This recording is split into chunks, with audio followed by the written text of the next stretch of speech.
Hi friends, അസ്സാം വലൈക്കും. ബിസ്മിക്ക് ചെല്ലാട്ട് എല്ലാവർക്കും സ്വാഗതം. ഇന്ന് നമ്മളൊരു ഈസി ബ്രേക്ക്ഫാസ്റ്റിൻ്റെ റെസിപ്പിയാണ് ചെയ്യുന്നത്. അരിപ്പൊടിയും റവയൊക്കെ വെച്ചിട്ടാണ് തയ്യാറാക്കുന്നത്. ആ ഒരു ബാറ്റർ കൊണ്ട് തന്നെ നമ്മളൊരു അടിപൊളി സ്നാക്കും തയ്യാറാക്കുന്നുണ്ട്. നല്ലൊരു അടിപൊളി ചട്ടണിയും കൂടി തയ്യാറാക്കുന്നുണ്ട്. എങ്ങനെയെന്ന് നോക്കാം. അതിനായിട്ട് 250 ml കപ്പിൽ 1 കപ്പ് അരിപ്പൊടി ചേർത്തിട്ടുണ്ട്, അരക്കപ്പ് റവ ചേർത്തിട്ടുണ്ട്, അതേപോലെ തന്നെ അരക്കപ്പ് തൈര് കൂടെ ചേർത്തിട്ടുണ്ട്. ഇനി ആവശ്യത്തിനുള്ള വെള്ളം കൂടെ ഒഴിച്ചിട്ട് നമുക്കിതൊന്ന് കലക്കിയെടുക്കാം. ഒരുപാട് ലൂസായിട്ടുള്ള ബാറ്ററായിട്ട് കലക്കരുത്, കുറച്ച് തിക്കായിട്ട്. റവ ചേർത്തുകൊണ്ട് കുറച്ച് തിക്കായിട്ട് വരികയും ചെയ്യും. അപ്പോൾ നിങ്ങൾ എടുക്കുന്ന അരിപ്പൊടിയും റവയും വെള്ളം കുടിക്കുന്നതിന് ഡിപ്പെൻഡ് ചെയ്തിട്ട് വേണം വെള്ളത്തിൻ്റെ അളവ് വരിക കേട്ടോ. അപ്പോൾ കുറച്ച് വെള്ളമാണ് ഞാൻ ഒഴിച്ചു കൊടുക്കുന്നത്. നമ്മൾ അരക്കപ്പ് തൈര് ചേർത്തിട്ടുള്ളതാണ്. അപ്പോൾ ഞാൻ 250 ml കപ്പിൽ 1 കപ്പ് വെള്ളമാണ് ആ കപ്പിലേക്ക് അളവെന്ന് എടുത്തിട്ടുള്ളത്. അതിൽ നിന്ന് കുറച്ചായിട്ടാണ് ഞാൻ ഇതിലേക്ക് ഒഴിച്ചു കൊടുക്കുന്നത്. അപ്പോൾ കുറച്ചായിട്ട് ഒഴിച്ചിട്ട് നമുക്കിതൊന്ന് കലക്കിയെടുക്കാം. കലക്കിയതിന് ശേഷം ഇതിൻ്റെ ആ കൺസിസ്റ്റൻസി കാണിച്ചു തരാം. ആ രീതിയിൽ നിങ്ങൾ കലക്കിയെടുത്താൽ മതി കേട്ടോ. അപ്പോൾ ഇതേപോലെ നന്നായിട്ടൊന്ന് കലക്കിയെടുക്കാം. ഈ സമയത്ത് നമ്മൾ ഇതിലേക്ക് ഉപ്പ് ചേർക്കേണ്ട ആവശ്യമില്ല. നമുക്കിതിലേക്ക് ഇനി കുറച്ച് ചേരുവകൾ ചേർക്കാനുണ്ട്. ആ സമയം വരെ ഇതിവിടെ മാറ്റി വയ്ക്കാം. അത് ഇങ്ങനെ ഒരു 10 മിനിറ്റ് നമ്മൾ റെസ്റ്റ് ചെയ്യാൻ വെക്കുന്ന സമയത്ത് കണ്ടോ, ഈ ഒരു കൺസിസ്റ്റൻസിയിലാണ് നമുക്ക് മാവ് വേണ്ടത്. ഒരുപാട് തിക്കും ആകരുത്, ഒരുപാട് ലൂസും ആകരുത് കേട്ടോ. അഥവാ ചെറിയ തിക്കായാലും നമുക്ക് ലൂസാക്കാൻ പറ്റും. ലൂസായാൽ പിന്നെ നമ്മൾ അരിപ്പൊടിയോ റവയോ ഒക്കെ ചേർത്ത് കൊടുക്കേണ്ടി വരും. അപ്പോൾ ഇനി തയ്യാറാക്കാനായിട്ട് അടുത്തതായിട്ട് ഒരു പാൻ എടുപ്പത്ത് വെച്ചിട്ടുണ്ട്. ഇതിലേക്കൊരു 2 ടേബിൾ സ്പൂണിൻ്റെ അടുത്ത് വരുന്ന വെളിച്ചെണ്ണയാണ് ഒഴിച്ചു കൊടുത്തത്. ഇതിലേക്കൊരു ചെറിയ സവാള ചെറുതായിട്ട് കട്ടാക്കിയത് അത് ചേർത്ത് കൊടുക്കാം. സവാള ചെറുതായിട്ടൊന്ന് വഴണ്ട് വരുന്ന സമയത്ത് ഇതിലേക്ക് നമുക്ക് ചേർത്ത് കൊടുക്കാം. ക്യാരറ്റാണ് ചേർത്ത് കൊടുക്കുന്നത്. ഒരു ചെറിയ ക്യാരറ്റ് വളരെ കുഞ്ഞായിട്ടൊന്ന് ഗ്രേറ്റ് ചെയ്തെടുത്തതാണ്. അതുകൂടെ നമുക്കിതിലേക്ക് ചേർത്ത് കൊടുക്കാം. ചേർത്തതിന് ശേഷം നമുക്കിതിലേക്ക് ചേർത്ത് കൊടുക്കാം ഒരു തണ്ട് കറിവേപ്പില ചെറുതായിട്ടൊന്ന് കട്ടാക്കിയതും, അതുപോലെ തന്നെ ഒരു പച്ചമുളകും ചെറുതായിട്ട് കട്ടാക്കിയതും കൂടി ചേർത്ത് കൊടുക്കാം. അപ്പോൾ ഈ എരിവും ഉപ്പും എല്ലാം നിങ്ങളുടെ ടേസ്റ്റിനനുസരിച്ച് ചേർക്കാവുന്നതാണ് കേട്ടോ. നമ്മൾ ഈ വെജിറ്റബിളിലേക്ക് ആവശ്യമായ കുറച്ച് ഉപ്പ് ചേർത്ത് കൊടുക്കുന്നുണ്ട്. നമ്മൾ ബാറ്ററിൽ ഉപ്പ് ചേർത്തിട്ടില്ല കേട്ടോ. ബാറ്ററിൽ ആദ്യം തന്നെ ഉപ്പ് ചേർത്ത് വെക്കേണ്ട കേട്ടോ. അപ്പോൾ ഇതെല്ലാം കൂടി നന്നായിട്ടൊന്ന് മിക്സാക്കി എടുക്കാം. ഒരുപാട് മുരിഞ്ഞ് വരേണ്ട ആവശ്യമില്ല. എല്ലാം കൂടി ഒന്ന് കുക്കായി ജസ്റ്റ് ഒന്ന് വാടി വന്നാൽ മതി കേട്ടോ. ഫ്ലെയിമൊക്കെ ഒന്ന് ഓഫാക്കി കൊടുത്തിട്ടുണ്ട്. ഇപ്പോൾ 10 മിനിറ്റ് ആയിട്ടുണ്ട്. നമ്മുടെ മാവ് ജസ്റ്റ് ഒന്ന് കുറുകി വന്നിട്ടുണ്ട്. ഒരുപാടൊന്നും തിക്കായിട്ടില്ല. നമ്മൾ റവ അരക്കപ്പ് മാത്രമല്ലേ ചേർത്ത് കൊടുത്തിട്ടുള്ളൂ. ഒരുപാട് തിക്കായിട്ടൊന്നുമില്ല, കറക്റ്റ് പാകമാണ്. ഇതിലേക്ക് നമ്മളിനി വെള്ളമൊന്നും ചേർത്ത് കൊടുക്കേണ്ട ആവശ്യമില്ല. ഇതാണ് ഇതിൻ്റെ ഒരു കൺസിസ്റ്റൻസി. ഇനി നമുക്ക് ഈ ബാറ്ററിലേക്ക് ആവശ്യമായ ഉപ്പ് ചേർത്ത് കൊടുക്കാം. എന്നിട്ട് നമുക്ക് ജസ്റ്റ് എല്ലാം കൂടി ഒന്ന് മിക്സാക്കി എടുക്കാം. ഉപ്പ് മാവിൻ്റെ എല്ലാ ഭാഗത്തും എത്തുന്ന രീതിയിൽ നന്നായിട്ടൊന്ന് മിക്സാക്കി കൊടുക്കാം കേട്ടോ. വളരെ സിമ്പിളായിട്ട് ചെയ്തെടുക്കാവുന്ന ഒരു ബ്രേക്ക്ഫാസ്റ്റ് ഐറ്റമാണ്. ഇതുകൊണ്ട് നമ്മൾ സ്നാക്ക് തയ്യാറാക്കുന്നത് ചൂട് ചായക്കൊപ്പൊക്കെ അടിപൊളി കോമ്പിനേഷനാണ് കേട്ടോ. ഇപ്പം നമ്മളിവിടെ വഴറ്റി വെച്ചിട്ടുള്ള ക്യാരറ്റ് ഉള്ളിയൊക്കെ ഇതിലെ ഈ ബാറ്ററിലേക്ക് ചേർത്ത് കൊടുക്കാം. ചേർത്തതിന് ശേഷം നന്നായിട്ടൊന്ന് മിക്സ് ആക്കുക കേട്ടോ. അപ്പോൾ ഈ ക്യാരറ്റും ഇതും എല്ലാം വെജിറ്റബിളൊക്കെ നമ്മുടെ ഈ മാവിൻ്റെ എല്ലാ ഭാഗത്തും എത്തുന്ന രീതിയിൽ നന്നായിട്ടൊന്ന് മിക്സാക്കി എടുക്കുക കേട്ടോ. നന്നായിട്ട് മിക്സാക്കിയില്ലെങ്കിൽ ഒരു ഭാഗത്ത് പോയി കട്ടയാക്കി നിൽക്കും. അപ്പോൾ അങ്ങനെ വരാതിരിക്കാനാണ് എല്ലാ ഭാഗത്തും എത്തുന്ന രീതിയിൽ നന്നായിട്ടൊന്ന് മിക്സാക്കി കൊടുക്കുക കേട്ടോ.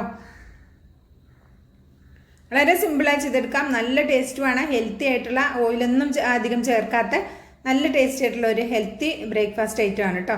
ഇനി ഇതിലേക്ക് ഞാൻ ചേർത്ത് കൊടുക്കുന്നത് ഒരു 1/2 ടീസ്പൂൺ ഇനോ ആണ്. നിങ്ങളുടെ അടുത്ത് ഇനോ ഇല്ലെങ്കിൽ ഇതിന് പകരം ഒരു 2 പിഞ്ച് അപ്പസോഡ ചേർക്കുമ്പോൾ 2 പിഞ്ച് മാത്രം ചേർത്താൽ മതി കേട്ടോ. കൂടുതൽ ചേർക്കണ്ട. എന്നിട്ട് ഇത് നന്നായിട്ടൊന്ന് മിക്സാക്കി എടുക്കുക കേട്ടോ. ഇനോ ചേർക്കുമ്പോൾ തന്നെ നന്നായിട്ട് പതഞ്ഞു വരും. അത് അപ്പസോഡ ചേർത്താലും പതഞ്ഞു വരും. അത് നമ്മൾ തൈര് ചേർത്തത് കൊണ്ടാണ് ഇങ്ങനെ പതഞ്ഞു വരുന്നത്. അപ്പോൾ ഇതേപോലെ തൈര് എടുക്കുമ്പോൾ ഞാൻ പറയാൻ പറഞ്ഞതാണ്, അധികം പുളിയില്ലാത്ത തൈര് എടുക്കണം കേട്ടോ. ഒരുപാട് പുളിയുള്ള തൈരാണെങ്കിൽ ഞാൻ 1 കപ്പ് ചേർത്തോ, നിങ്ങൾ 1/4 കപ്പ് ചേർത്താൽ മതി. ഞാൻ 1 കപ്പ് അരിപ്പൊടിയും 1 കപ്പ് റവയുടെ അളവിലാണ് ബാക്കി എല്ലാ ചേരുവയും പറഞ്ഞിട്ടുള്ളത്. നിങ്ങൾ കൂട്ടിയെടുക്കുമ്പോൾ എല്ലാ ചേരുവകളും കൂട്ടിയെടുക്കാനും ശ്രദ്ധിക്കുക. ഇപ്പം ഞാൻ ഇനോ കൂടെ ചേർത്തതിന് ശേഷം നന്നായി മിക്സാക്കി എടുത്തിട്ടുണ്ട്. അപ്പോൾ ഉപ്പെല്ലാം നിങ്ങൾ നോക്കണം കേട്ടോ, കറക്റ്റ് ആണോ എന്ന്. ഇല്ലെങ്കിൽ ഉപ്പ് ചേർത്ത് കൊടുക്കുക. അപ്പോൾ ഞാൻ ഇതുപോലെ ഒരു പേപ്പർ ഗ്ലാസ്സിലാണ് തയ്യാറാക്കുന്നത്. ഇനി സ്റ്റീലിൻ്റെ കുഞ്ഞു ബൗളുണ്ടെങ്കിൽ അതിൽ തയ്യാറാക്കാം. അല്ലെങ്കിൽ പിന്നെ ഒരു സ്റ്റീൽ പാത്രത്തിൽ വെച്ചിട്ട് ആവി കയറ്റിയിട്ട് അത് മുറിച്ചെടുക്കാം. അങ്ങനെ വേണമെങ്കിൽ അതിൽ ഇഡ്ഡലി തട്ടിൽ വെച്ചിട്ട് ഇഡ്ഡലി പോലെ തയ്യാറാക്കി എടുക്കാം. അത് നിങ്ങളുടെ ഇഷ്ടത്തിനനുസരിച്ചിട്ട് നിങ്ങളുടെ സൗകര്യത്തിനനുസരിച്ചിട്ട് ചെയ്യാവുന്നതാണ് കേട്ടോ. അപ്പോൾ ഞാൻ ഈ പേപ്പർ ഗ്ലാസ്സിലേക്ക് അല്പം ഒന്ന് വെളിച്ചെണ്ണ ആക്കി കൊടുത്തിട്ടുണ്ട്. എന്നിട്ട് ഇത് ഫുള്ളാക്കി നറുക്കണ്ട കേട്ടോ. ഒരു 1/4 ഭാഗത്തിൻ്റെ അടുത്താക്കിയാൽ മതി. കുറച്ചൊക്കെ ഒന്ന് പൊങ്ങി വരും. അപ്പോൾ ഇതൊന്ന് ഇങ്ങനെ ടൈപ്പ് ചെയ്ത് കൊടുത്തതിന് ശേഷം ഞാൻ ഇതുപോലെ ആവിപാത്രം അടുപ്പത്ത് വെച്ചിട്ടുണ്ടായിരുന്നു. അത് നന്നായിട്ട് ആവി വന്ന സമയത്ത് ഫ്ലെയിം ഒന്ന് കുറച്ച് കൊടുത്തിട്ടുണ്ട് കേട്ടോ. ഈ ഗ്ലാസ് ഇതിലേക്ക് ഇറക്കി വെക്കാൻ വേണ്ടിയിട്ടാണ്. എന്നിട്ട് ഹൈ ഫ്ലെയിമിൽ ഒരു 5 മിനിറ്റും പിന്നെ ഒരു 7 മിനിറ്റോളം, ഒരു 12 മിനിറ്റാണ് എനിക്ക് എടുത്തിട്ടുള്ളത്. ഒരു 7 മിനിറ്റോളം ഒരു മീഡിയം ടു ലോ ഫ്ലെയിം, ഏറ്റവും ലോയിൽ വെക്കണ്ട, മീഡിയത്തിൻ്റെ ലോയിൻ്റെ ഇടയിൽ വെച്ചിട്ട് നമുക്കിതൊന്ന് വേവിച്ചെടുക്കാം. പെട്ടെന്ന് തന്നെ കുക്കായി കിട്ടും. ഇതിവിടെ ഇരിക്കട്ടെ. അപ്പം നമുക്ക് അടുത്തതായിട്ട് നമ്മൾ തയ്യാറാക്കുന്നത് ഇതേപോലെ ഉണ്ണിയപ്പ ചട്ടിയിലാണ്. ഞാൻ നല്ലെണ്ണയാണ് ഉപയോഗിക്കുന്നത്. ഉണ്ണിയപ്പ ചട്ടിയിലേക്ക് ഞാൻ ഇതൊന്ന് സ്പ്രേ ചെയ്ത് കൊടുക്കുകയാണ് ചെയ്യുന്നത്. കണ്ടോ, നമ്മൾ അധികം ഓയിലൊന്നും ഉപയോഗിക്കുന്നില്ല എന്ന് പറഞ്ഞില്ലേ, ജസ്റ്റ് ഒന്ന് ഇതുപോലെ ഒന്ന് സ്പ്രേ ചെയ്ത് കൊടുക്കുക. സ്പ്രേ ചെയ്ത് കൊടുത്തതിന് ശേഷം നമുക്കിത് ബാറ്റർ കോരി ഒഴിച്ചു കൊടുക്കാം. ബാക്കിയുള്ള ബാറ്റർ കോരി ഒഴിച്ചു കൊടുക്കാം. എനിക്ക് ഈ ഒരു ഉണ്ണിയപ്പ ചട്ടിയിലേക്കും ഒരു 5 ഗ്ലാസ് ലേക്കും നമുക്ക് ഈ ഒരു കപ്പ് അരിപ്പൊടിയും അരക്കപ്പ് റവയും കറക്റ്റ് പാകമായി വന്നിട്ടുണ്ട് കേട്ടോ. നിങ്ങൾക്ക് കൂടുതൽ അളവിൽ വേണമെന്നുണ്ടെങ്കിൽ കൂടുതൽ അളവിൽ എല്ലാ ചേരുവയും എടുക്കാൻ ശ്രദ്ധിക്കണം. ഇത് ഏകദേശം ഒരു 3 പേർക്ക് രാവിലെ ബ്രേക്ക്ഫാസ്റ്റ് ആയിട്ട് കഴിക്കാനുണ്ടാവും കേട്ടോ. ഇതുപോലെ ഒന്ന് ഒഴിച്ചു കൊടുക്കുക. ഇങ്ങനെ ഒഴിച്ചതിന് ശേഷം ഒന്ന് അടച്ചു വെക്കണം കേട്ടോ. അടച്ചു വെച്ചിട്ട് ഞാൻ ലോ ഫ്ലെയിമിൽ തന്നെ വെച്ചിട്ടാണ് ഇത് കുക്ക് ചെയ്തെടുക്കുന്നത്. ഇനി ഇതൊരു മീഡിയത്തിലോ ഹൈയിലോ ഒന്നും ഇടേണ്ട ആവശ്യമില്ല. ലോ ഫ്ലെയിമിൽ വെച്ചിട്ട് ഒരു 10 മിനിറ്റ് കൊണ്ട് തന്നെ ഇതും നമുക്ക് റെഡിയായി കിട്ടും. അപ്പോൾ നമുക്കിതൊന്ന് അടച്ചു വെച്ച് കൊടുക്കാം. പെട്ടെന്ന് കുക്കായി കിട്ടാനാണ്. ഇതൊന്ന് അടച്ചു വെക്കുമ്പോൾ ആവിയൊക്കെ ഉള്ളിൽ ഇങ്ങനെ തട്ടിയിട്ട് പെട്ടെന്ന് തന്നെ ഇത് കുക്കായി കിട്ടും.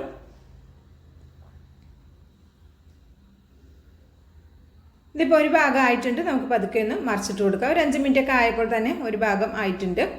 അപ്പോൾ ഇതൊന്ന് പതുക്കെ ഒന്ന് മറിച്ചിട്ട് കൊടുക്കാം. അപ്പോൾ ഈ 2 റെസിപ്പിയിൽ നിങ്ങൾക്ക് ഏതാണ് കൂടുതൽ ഇഷ്ടമായതെന്നും നമ്മളുണ്ടാക്കുന്ന ചട്നി ഇഷ്ടമായിട്ടുണ്ടെങ്കിൽ അതും എല്ലാം അഭിപ്രായം അറിയിക്കാൻ മറക്കരുത് കേട്ടോ. ഇപ്പോൾ നിങ്ങൾ ആവിയിൽ വേവിച്ചതാണോ ഇങ്ങനെ റെഡിയാക്കിയതാണോ നിങ്ങൾക്ക് കൂടുതൽ ഇഷ്ടമായി എന്നുള്ളത് തീർച്ചയായിട്ടും അഭിപ്രായം അറിയിക്കാൻ ആരും മറക്കരുത് കേട്ടോ. ഇപ്പോൾ നമുക്ക് ചട്നി തയ്യാറാക്കി എടുക്കാം. അതിനായിട്ട് ഞാൻ ഒരു 1/4 കപ്പ് കടലയാണ് എടുക്കുന്നത്. കടലയെന്ന് പറഞ്ഞാൽ കപ്പലണ്ടിക്കാണ് കേട്ടോ. നമ്മളിവിടെ പെരിന്തൽമണ്ണയിൽ കടലി എന്നൊക്കെ പറയും കേട്ടോ.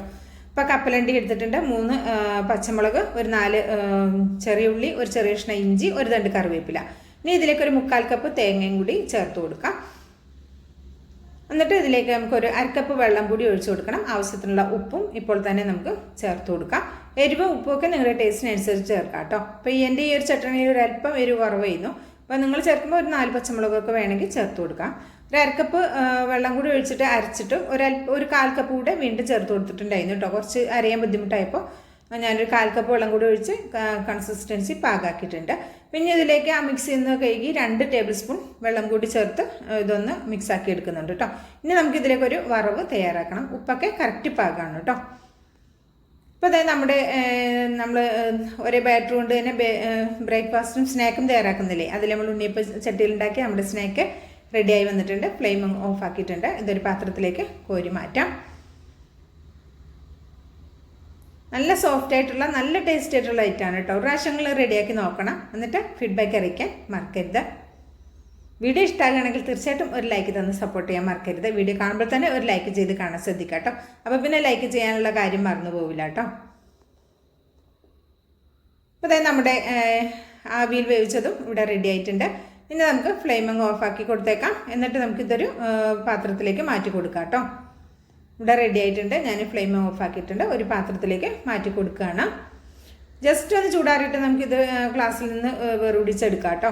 ഇതങ്ങനെ വേർവിട്ടെടുക്കാനൊന്നും ഒരു പണിയുമില്ല. പെട്ടെന്ന് തന്നെ ഇത് ഇളകി പോകുന്നുള്ളൂ കേട്ടോ. ഇനി നമുക്ക് ഇതിലേക്ക് ഒന്ന് നമ്മൾ അരച്ച ചട്നി ഒന്ന് താളിച്ചെടുക്കണം. അതിനായിട്ട് കുറച്ച് വെളിച്ചെണ്ണ ഒഴിച്ചു കൊടുക്കുക. 2 ടേബിൾ സ്പൂണോളം വെളിച്ചെണ്ണ ഒഴിച്ചിട്ട് കുറച്ച് കടുക് ഇട്ട് കൊടുക്കുക കേട്ടോ. കടുക് ഇട്ടതിന് ശേഷം നമുക്കിതിലേക്ക് ഫ്ലെയിം അങ്ങ് ഓഫാക്കിയതിന് ശേഷം കറിവേപ്പില ചേർത്ത് കൊടുക്കാം. എന്നിട്ട് ഇതിലേക്ക് ഒരു പിഞ്ച് മുളക് പൊടി കൂടി ചേർത്ത് കൊടുക്കുന്നുണ്ട് കേട്ടോ. ജസ്റ്റ് ഒരു കളറിനും കാണാനൊരു ഭംഗിക്കൊക്കെ വേണ്ടിയിട്ടാണ്. നല്ല ടേസ്റ്റുമാണ് കേട്ടോ. ഈ എണ്ണയിലേക്ക് മുളക് പൊടി ചേർത്ത് ചട്നിയിലേക്ക് ഒഴിച്ചു കഴിഞ്ഞാൽ കണ്ടോ, കാണാനും നല്ല അടിപൊളിയാണ്. കഴിക്കാൻ നല്ല സൂപ്പർ ടേസ്റ്റിയായ ഒരു അടിപൊളി ചട്നിയാണ്. തീർച്ചയായിട്ടും ട്രൈ ചെയ്ത് നോക്കണം കേട്ടോ. അഭിപ്രായം അറിയിക്കണം മറക്കരുത്. അപ്പോൾ ഇവിടെ നമ്മുടെ ക്ലാസ്സിൽ വെച്ചത് ഞാനിവിടെ എടുക്കുന്നുണ്ട്. കണ്ടോ, നിങ്ങൾക്ക് കാണുമ്പോൾ തന്നെ അറിയാം ഒട്ടിപ്പിടിച്ചിട്ടൊന്നുമില്ല. ഇനിയിപ്പോൾ ഈ എന്താ പറയുക പേപ്പർ ഗ്ലാസ് നമ്മൾ കീറി എടുക്കേണ്ട ആവശ്യമൊന്നുമില്ല. പതുക്കെ ഒന്നിങ്ങനെ സൈഡൊന്ന് വിടിയിപ്പിച്ച് ഒന്നിങ്ങനെ തട്ടിക്കൊടുത്താൽ തന്നെ സിമ്പിളായിട്ട് അത് ഇളകി വന്നോളൂ കേട്ടോ. ഇതേപോലെ ബാക്കി എല്ലാതും ഇങ്ങനെ നമുക്ക് ഇളക്കിയെടുക്കാം. അപ്പോൾ ഞാൻ ഇതൊരു പാത്രത്തിലേക്ക് മാറ്റുന്നുണ്ട്. നമുക്ക് ഇങ്ങനെ കഴിക്കാൻ ബുദ്ധിമുട്ടാണെങ്കിൽ ഇതുപോലെ ഒന്ന് കട്ട് ചെയ്തെടുക്കാം. അപ്പോൾ വളരെ ചെറുതാക്കി നമുക്ക് എടുക്കാനും പറ്റും. കുട്ടികൾക്കൊക്കെ കാണുമ്പോൾ തന്നെ ഇഷ്ടമാകുന്ന നല്ല ഷേപ്പിലായിട്ടുള്ള നല്ലൊരു ഷേപ്പായിട്ടുള്ള ഒരു അടിപൊളി ബ്രേക്ക്ഫാസ്റ്റ് ഐറ്റമാണ്. കുട്ടികളൊക്കെ കാണുമ്പോൾ തന്നെ കഴിച്ചു പോകും. അത്രയും ടേസ്റ്റാണ് കേട്ടോ. അപ്പോൾ ഒരു പ്രാവശ്യങ്ങളും റെഡിയാക്കി നോക്കണം. അഭിപ്രായം അറിയിക്കണം. ലൈക്കും ചെയ്യണം കേട്ടോ. അപ്പോൾ അതാ ഞാൻ ഇത് നമ്മൾ ഉണ്ണിയപ്പച്ചട്ടിയിൽ റെഡിയാക്കിയത് ഞാനൊന്ന് കാണിച്ചു തരാം. ഉള്ളൊക്കെ നന്നായി വെന്തിട്ടുണ്ട്. സൂപ്പർ ടേസ്റ്റാണ്. കാണുമ്പോൾ തന്നെ കഴിക്കാൻ കൊതിയാകും. അത്രയും ടേസ്റ്റി ആയിട്ടുള്ള ഈ ഒരു സ്നാക്ക് തീർച്ചയായിട്ടും റെഡിയാക്കി നോക്കണം കേട്ടോ. നല്ല ടേസ്റ്റാണ്. എനിക്ക് ഒരുപാട് ഇഷ്ടമായി. ഇവിടെ എല്ലാവർക്കും ഒരുപാട് ഇഷ്ടമായി. അതുകൊണ്ടാണ് ഞാൻ പ്രത്യേകം ഉണ്ടാക്കി നോക്കണം ടേസ്റ്റാന്ന് പറയുന്നത് കേട്ടോ. അപ്പോൾ അതേ ചട്ടനിയും കൂട്ടി കഴിക്കാൻ അടിപൊളിയാണ്. അപ്പോൾ ഇഷ്ടമായിട്ടുണ്ടെങ്കിൽ നല്ല സോഫ്റ്റാണ്. ചട്ടനിയും കൂട്ടി കഴിച്ച് നോക്കുക, അടിപൊളിയാണ്.